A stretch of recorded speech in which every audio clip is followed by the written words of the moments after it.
You know, when you really think about it, every single one of us is a seller. Always have been. A baby cries, it's selling the need for its mother's milk. An employee shows up to work, they're selling their time for a paycheck. A billionaire pitches a new venture, they're selling a vision for a fortune.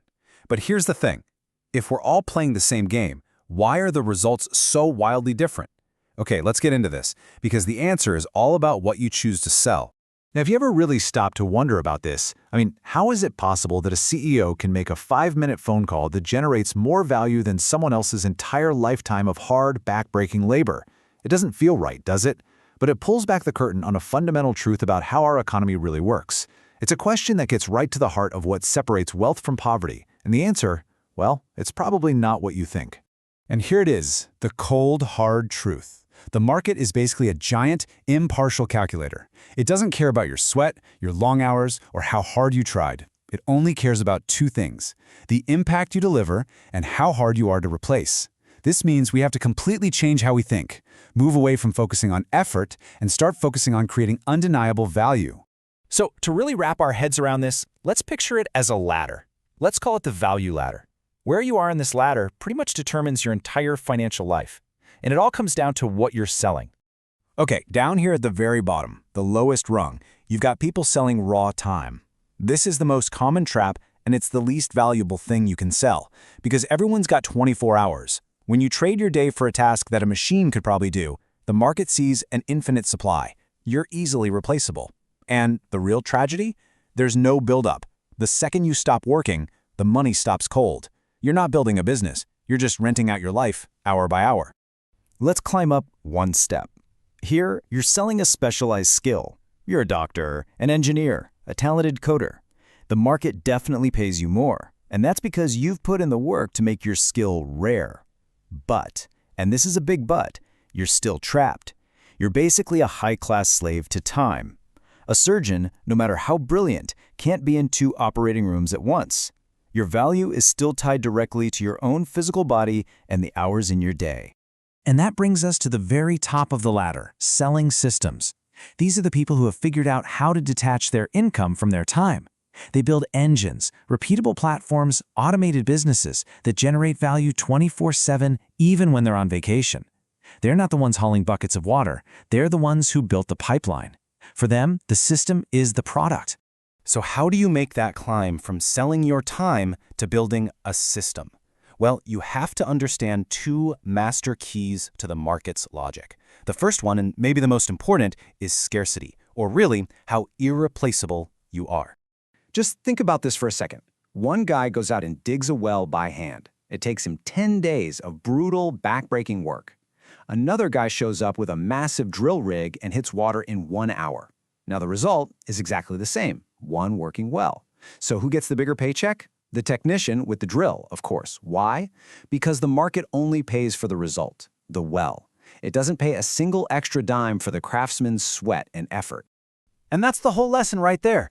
You can be the hardest worker in the entire world, but if you don't have leverage, whether that's technology or a team or a smart system, you're just digging in the dirt with your bare hands while your competition is using an excavator. So the question you have to ask yourself every single morning is this: how easily can somebody else do what I'm doing? All right, on to the second master key that unlocks real wealth. This is one that a lot of people miss because they're too busy searching for that one massive score. It's the quiet, almost invisible power of frequency. So let me ask you a question. We all get impressed by those huge multi-million-dollar deals you read about in the news. But are those big one-off wins really what build a lasting business? Just look at the difference here. A single $10,000 sale feels great. But then it's over. You're right back to square one, looking for the next big fish. Now, what about 1,000 customers who pay you just $1 every single day without even thinking about it? That is a river of cash that never, ever runs dry. The secret to building an empire isn't the size of the sale. It's the frequency. So, what kinds of things create that frequency? Well, the most powerful products are the ones that tap into our deepest, most predictable human needs. Think about it. When times get tough, you might put off buying a new TV, but you are not going to stop buying food or toothpaste. These industries sell survival, or they sell hope, the hope of looking younger, or fear, the fear of being left behind. These are emotions that create customers for life. And the ultimate goal, the absolute holy grail, is to create what you could call a habit tax. This is when your product gets so tangled up in a customer's daily life, like their morning coffee, their daily vitamin, scrolling their favorite app, that buying it isn't even a choice anymore. It's just an automatic, unconscious reflex. That, right there, is real power. This all leads us to a really powerful way of thinking about this. It's a metaphor that just perfectly sums it all up. When it comes to how you make money, are you a farmer or are you a hunter? See, the hunter lives in this constant state of high stress. It's feast or famine. Every single morning they wake up thinking, where's my next kill? They're chasing that big, one-time sale like a real estate agent or a car salesman. But after the sale, that customer's gone. The farmer, though, the farmer plants seeds. They cultivate a field of recurring customers. Their income is stable. It's predictable. Their whole mindset is different. It's not about hunting. It's about nurturing. And this is exactly why it matters so much. You can have the most brilliant, world-changing idea, but if you don't have that daily cash flow to pay the bills and keep the lights on, your business will just suffocate. That predictable, reoccurring revenue, it's the oxygen that keeps your dream alive and, frankly, lets you sleep at night.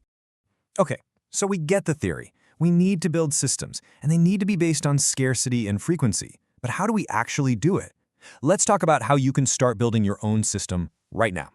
Here's a huge mistake that so many people make. They think they need to invent something totally new and revolutionary. The problem is, that's incredibly expensive because you have to teach everyone why they need it. The smarter path? Don't invent the wheel, just sell better tires. Find something people are already using every single day and just make it a little bit better, a little more convenient, or a little more enjoyable to buy. So what this really takes is a complete shift in how you think. You need to shift your focus. Stop thinking about the one-time product and start thinking about a recurring service. Stop trying to make these big, complex sales and start focusing on creating simple, easy habits. And stop playing the hunter, chasing those big kills, and start being the farmer, cultivating a field of small daily wins. Because at the end of the day, real, lasting wealth isn't born from some flash of genius or a lucky break. It's forged in the quiet, disciplined, day in and day out repetition of small, simple, valuable actions that solve a recurring need. It might not sound as exciting, but trust me, it's 1,000 times more powerful. And all of this brings us to the final and most important takeaway. For years, maybe our whole lives, we've been asking the wrong question. Focusing on, what can I sell, is a trap. It's the question that keeps you stuck on the bottom rungs of that value ladder. The real question, the one that changes everything and leads straight to the top of the ladder, is this: what reoccurring problem can I solve? What daily frustration can I eliminate for people? What daily habit, what unconscious ritual can my product weave itself into and become an essential part of? You answer that, and you haven't just found a product, you found the blueprint for real, lasting wealth.